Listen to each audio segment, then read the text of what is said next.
The weather is warming up. We're getting into the 80s degrees Fahrenheit this weekend, and so all this is going to start dying back down. These are sugar snap peas. Some of them aren't as fat. See, there's a lot of thin ones, but I'm going to have to harvest this whole plant, and then it's going to die back down, and our summer crop is going to come up. The nice juicy fat ones like those we'll just eat raw and munch them as snacks. My husband wanted to have a barbecue, and so I'm making a potato salad with snap peas in it.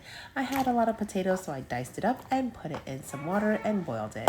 Now for the snap peas, a lot of the recipes I found on the internet, dice them up really thinly, and then you need to pour hot water over it to cook it or blanch it essentially. So I'm letting that sit and prepping the rest of the ingredients. And to that, I'm gonna go ahead and drain the potatoes and snap peas and then get a nice big bowl and put that all in there.